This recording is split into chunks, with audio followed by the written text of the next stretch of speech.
desorganização, prazos estourados, dificuldade em aprender, conciliar o tempo com a família, relacionamentos, amigos e projetos da faculdade. Esses foram alguns dos problemas que eu tive que lidar durante a minha graduação, e eu acredito que você também deve conhecer alguém que deve ter passado por isso ou está passando. Na minha perspectiva, parece até um ciclo de frustração que continuará até o fim da faculdade. Meu nome é Renan, seja muito bem-vindo a mais um vídeo, sou seu anfitrião neste canal e hoje eu escolhi contar um pouco da minha história, mostrar quais foram os principais erros que eu cometi enquanto eu estive na faculdade e como que eu resolvi ao longo do tempo cada um deles.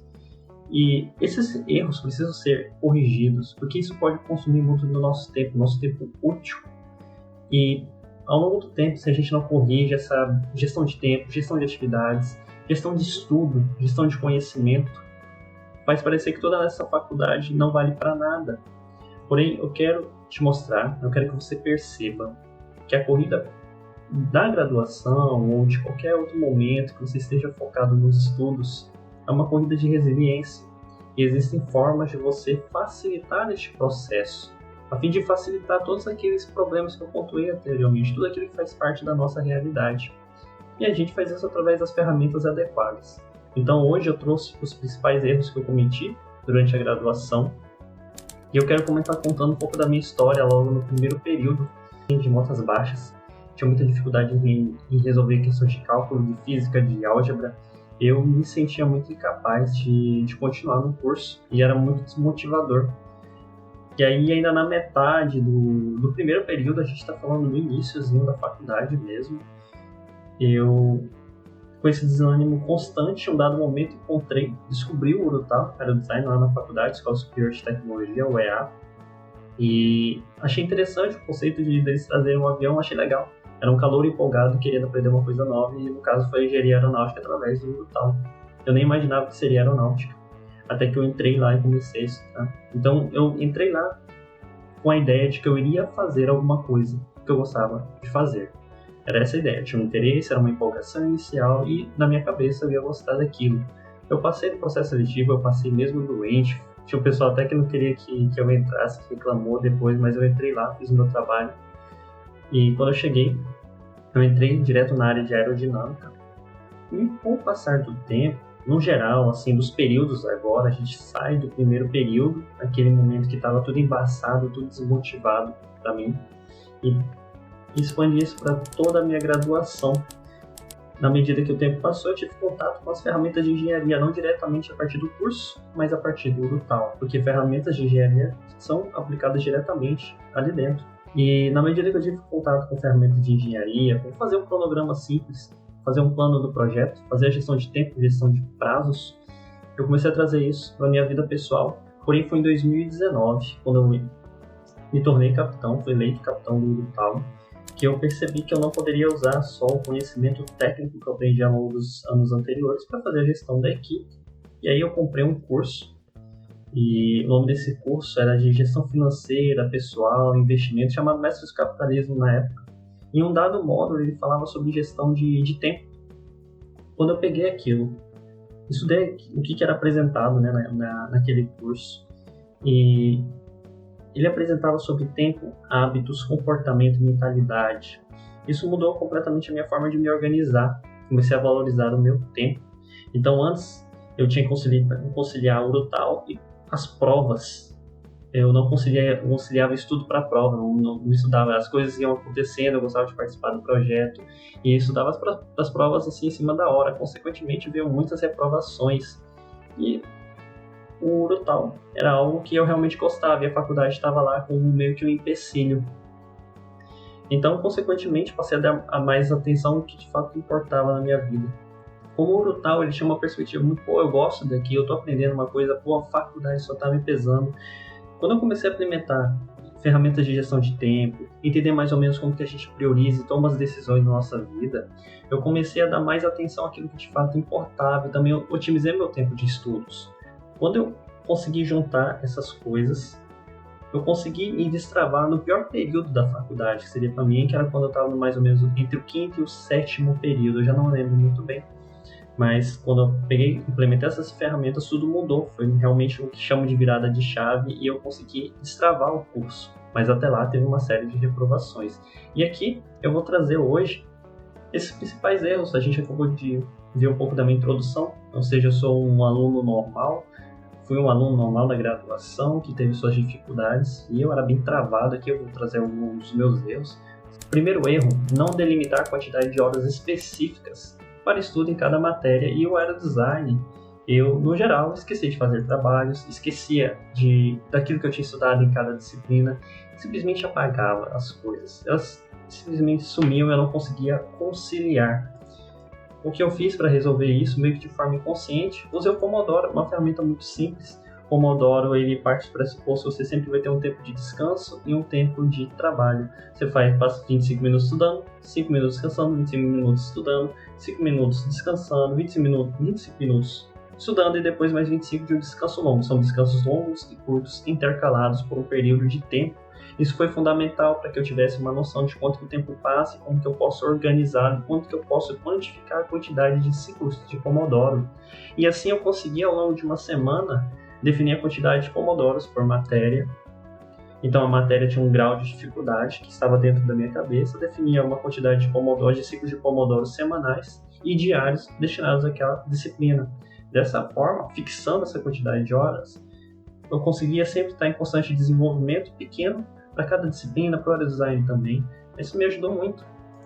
Da forma como eu descrevi aqui, nessa época, quando eu estava na metade do ano, era o período da metade do ano para o final, eu consegui passar em 9 matérias, enquanto fui capitão no período da competição, no período mais difícil da faculdade. Eu pagava matérias como eletrônica analógica 3, eletrônica digital, e a gente sempre tem um laboratório digital e laboratório de eletrônica digital, eletrônica de potência, laboratório, máquinas elétricas e tinha laboratório de conversão de energia. Aí ia somando as matérias, cara, e tinha professor ruim, tinha professor escroto, tinha professor que cobrava muito, mas quando eu conseguia definir, era 16 ciclos de Pomodoro por dia, e aí tinha uma distribuição de entre 3 a 4 por disciplina, e aí no final eu contabilizava as horas. Cara, vale a pena testar, entender a ferramenta e implementar. Mas foi isso, quando você pega o seu tempo ao longo do dia, fragmenta ele em várias etapas. Uma etapa você vai estar comendo, outra etapa você vai estar na logística, outra parte você vai estar com suas responsabilidades familiares, outra parte você está ali no seu projeto particular, outra parte do tempo você vai estar cuidando das matérias, estudando na faculdade. Quando você consegue fragmentar isso, definir que isso existe e atribuir quantidades de tempo para cada um deles, sua vida fica mais organizada. Mas com o tempo, quando eu comecei a trabalhar, eu percebi que o Pomodoro já não era mais utilizado. Eu percebi que ele era muito aplicado para essa questão de muitas coisas para fazer. Sempre pensando, 9 matérias, são 9 coisas diferentes, vou ter que se preocupar mais no design, mais inúmeras outras coisas. Inclusive tinha um Pomodoro de coisas pessoais, para dar atenção para minha namorada na época, que hoje é minha esposa, e eu fragmentava. Essa fragmentação me ajudou muito a ter noção até hoje do quanto que eu tenho que distribuir meu tempo para as atividades pessoais e do trabalho também. No segundo erro, o que eu fazia? Eu estudava fazendo resumo da teoria dos livros. Foi um erro absurdo que me perseguiu até a metade da faculdade. Eu tentava detalhar toda a teoria e depois resolver os exercícios. Então eu tive reprovações consecutivas. As matérias foram em cálculo 2 foi uma vez, depois física 1 foram 4 vezes, física 2 eu provei 2 vezes, álgebra linear 1 eu acho que foram 2, álgebra linear 2 foram 3 vezes.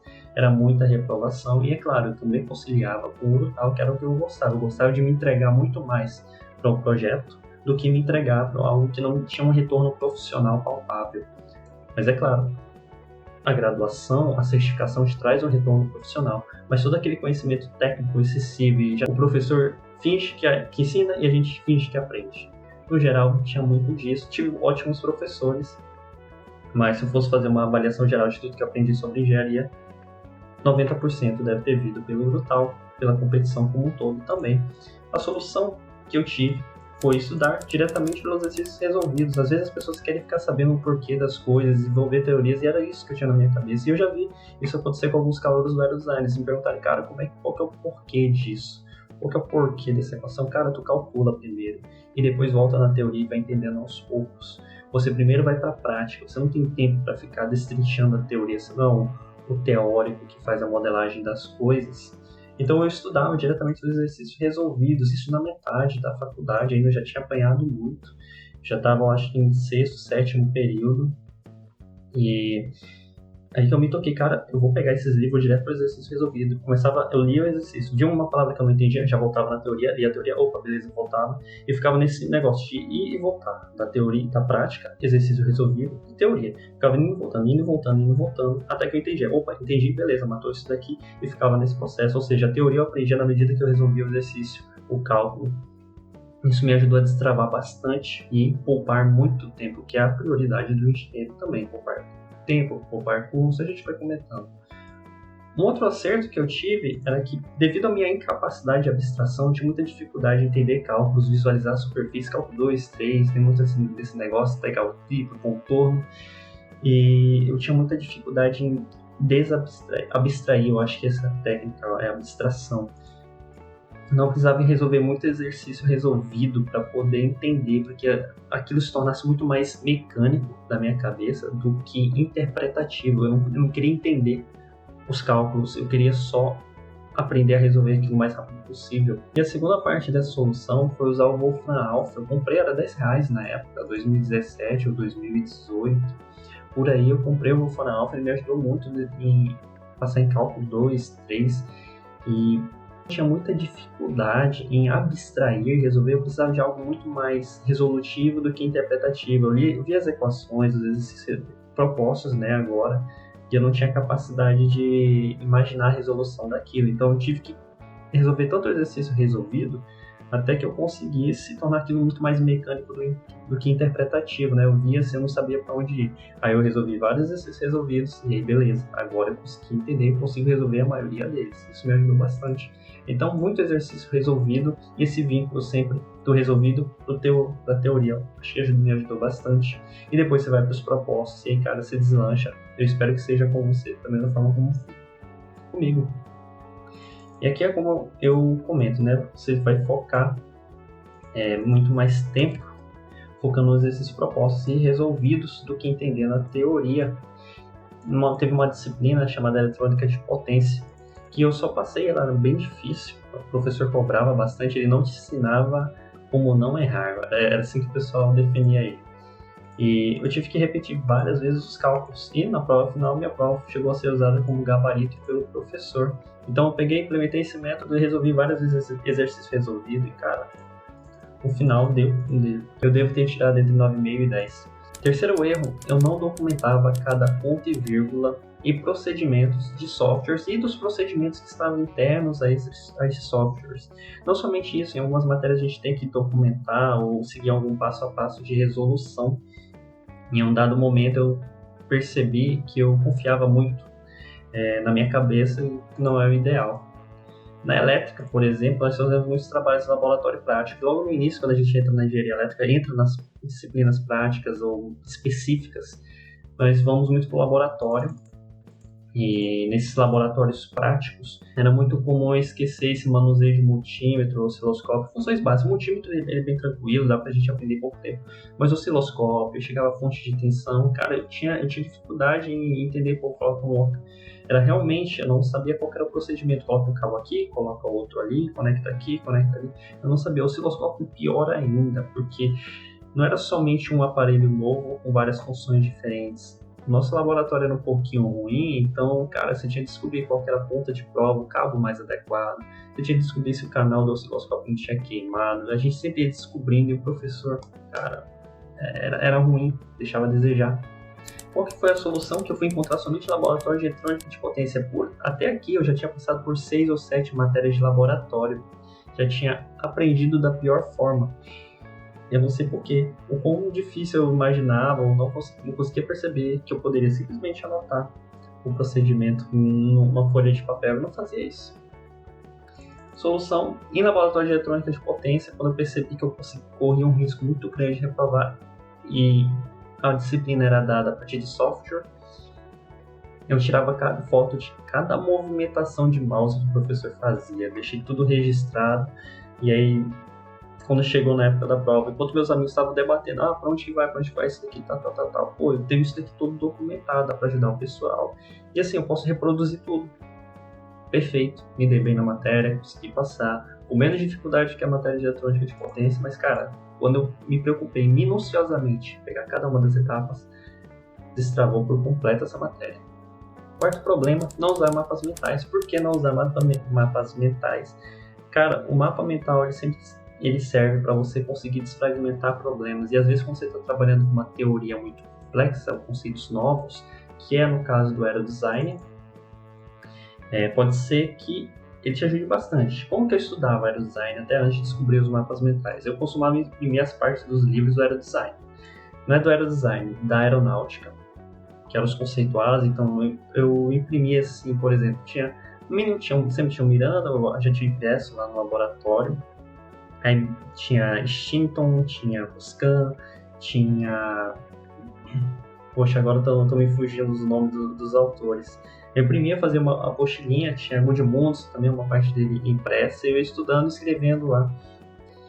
Problema, consumia muito tempo, consumia um pouco de dinheiro, né, porque a gente imprimia na reprografia da universidade, então era baratinho, pagava R$10, ali não sei quantas folhas, já havia um monte de coisa. E eu estudei dessa forma. Pode ter sido bom, porém existia uma outra forma mais adequada. E eu não conseguia imaginar, era muito, físico, analógico, e cara, isso consome tempo de você ficar escrevendo, e às vezes você precisa apenas aprender um conceito simples e deixá-lo documentado. E aí você abre o teu notebook, abre o mapa mental, vê o conceito, vê a palavra, em qual capítulo do livro ele acabou, pronto. Você resolveu o problema. Você não resolveu o problema, na verdade. Você tem um acesso rápido ao conhecimento. E esse é o centro disso, é o centro do mapa mental, de bloco de anotação. Enquanto eu participava do aerodesign, à medida que eu percebi que os conceitos, normas, cálculos, exemplos foram aumentando, eu comecei a me perder. Consequentemente, comecei a usar o Miro, que é o aplicativo que vocês estão usando aqui Eu comecei a usar o Miro, é o aplicativo que vocês estão vendo aqui. Uso para tudo, até para fazer reunião atualmente. Tudo ficou mais fácil. Ficou mais fácil de encontrar, de organizar, de delimitar procedimentos, e isso ficou muito mais fácil de encaixar no contexto da metodologia de projeto aeronáutico. Vou só tirar aqui, todas as aulas estão aqui, quase todas, na verdade, no canal. Tá tudo aqui. Então, eu tenho um acesso muito fácil a uma quantidade grande de conhecimento, de informações, na verdade, e eu não preciso ficar procurando em livro, não preciso procurar em anotação, eu só preciso que a informação esteja em um local de fácil acesso. E é o que eu já venho comentando aqui no canal, deixar a informação o mais próxima possível de você. Também, isso entra no contexto dos aplicativos de anotação, como por exemplo o OneNote, que eu tenho bem aqui para contar para ele, eu não vou abrir, mas o trabalho está bem pesado. Ele veio com o objetivo de solucionar o mesmo problema anterior. Enquanto um mapa mental ele te ajuda a fragmentar um problema em vários subproblemas, você destrincha as coisas. Um bloco de anotações, seja ali no OneNote, Notion ou que eu estou usando, Obsidian também, ele serve para você documentar uma coisa, deixar certinho, bonitinho, com as suas palavras, seus termos. É uma documentação meio que teórica, como se estivesse escrevendo um livro. E o Obsidian tem algumas outras ferramentas assim que ajudam bastante. O OneNote é muito bruto e o Notion eu não conheço, tá bom? Só estou citando aqui porque eu sei que é um bom aplicativo, assim como o Evernote também. Então adote um bloco de anotações. Você pode documentar suas reuniões de projeto, abrir ali, por exemplo, o Evernote. Eu acho que tem uma opçãozinha ali que você abre e aí tem todo um modelo de documento para fazer uma reunião. Você constrói, fica bonitinho, já gera um PDF, lança lá no grupo da tua área, acabou. Realmente você vai aplicar no aerodesign para que você diminua o tempo que você vai estar tendo que disputar entre as duas coisas.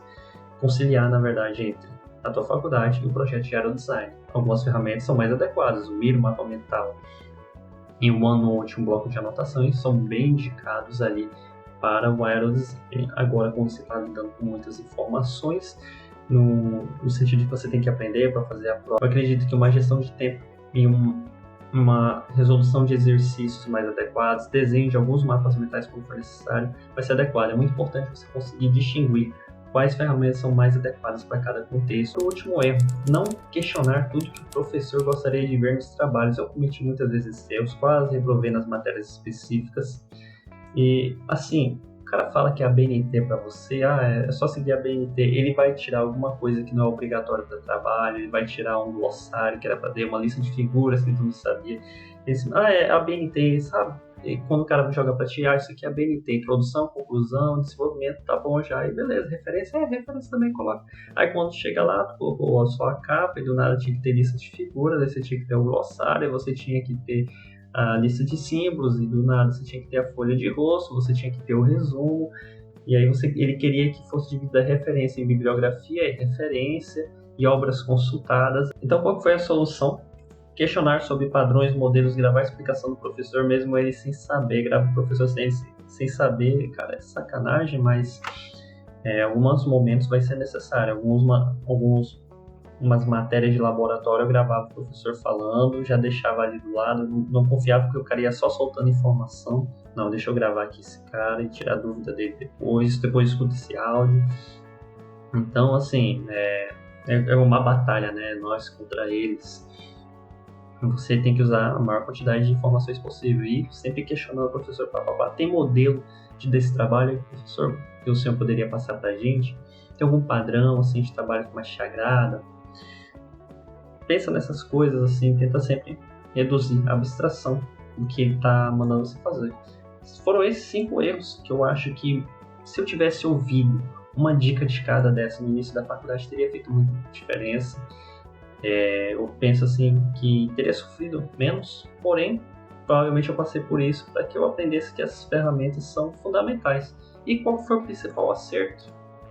O maior acerto foi ter entrado no Brutal, no Aerodesign, ter conhecido a competição, pois eu aprendi o que era engenharia de verdade e também descobri o que eu realmente gostava de fazer era projetar, e também conheci minha esposa. Posso dizer que se eu não tivesse entrado na faculdade de engenharia elétrica, eu não teria entrado no aerodesign e meu futuro não estaria bem como está hoje. Mas eu quero que você tenha uma noção do seguinte: quando você entra na faculdade de engenharia, você vai aprender muitos termos técnicos, conceitos, mas não é necessariamente aquilo que você vai ver na vida real, na vida prática de um engenheiro. E talvez todo aquele teu currículo e matérias que você aprendeu, todos os trabalhos que você fez, não sejam suficientes para convencer alguém a te contratar. A persuasão, vender a sua imagem, podem contar muito mais na hora da contratação. E isso é basicamente soft skills hoje, tem um impacto muito grande. Então tenha em mente, entre um projeto, não necessariamente do aerodesign, caso você não goste, mas entre um projeto você aprender sobre engenharia, você vai aprender sobre engenharia na prática, vivendo isso diariamente, tendo os conflitos com outras pessoas. Os conflitos são bons, são ruins também, mas te fazem crescer e aprender muitos detalhes a respeito da convivência profissional que você vai encontrar no futuro quando você estiver estagiando ou trabalhando. Então fico por aqui, espero que esse vídeo traga algumas formas de você interpretar a tua realidade, implementar ferramentas e destravar, então, caso você esteja travado em algum desses problemas, tá bom? Então, caso esse vídeo tenha agregado alguma coisa em você, e você acredita que possa ajudar alguma outra pessoa, compartilha, curte, por favor, joga lá no grupo da tua área. Tenta ajudar alguém que esteja perdido, ou alguém do próprio aerodesign, assim, tá com dificuldade de estudar, essas coisas não entram na minha cabeça, manda esse vídeo. E pede pra pessoa mandar mensagem por aqui ou pelo meu Instagram, eu sempre vou estar muito aberto a ajudar, seja os problemas relacionados ao aerodesign ou problemas profissionais, de organização, e é sempre um prazer ajudá-los. Bom, muito obrigado e fique com Deus.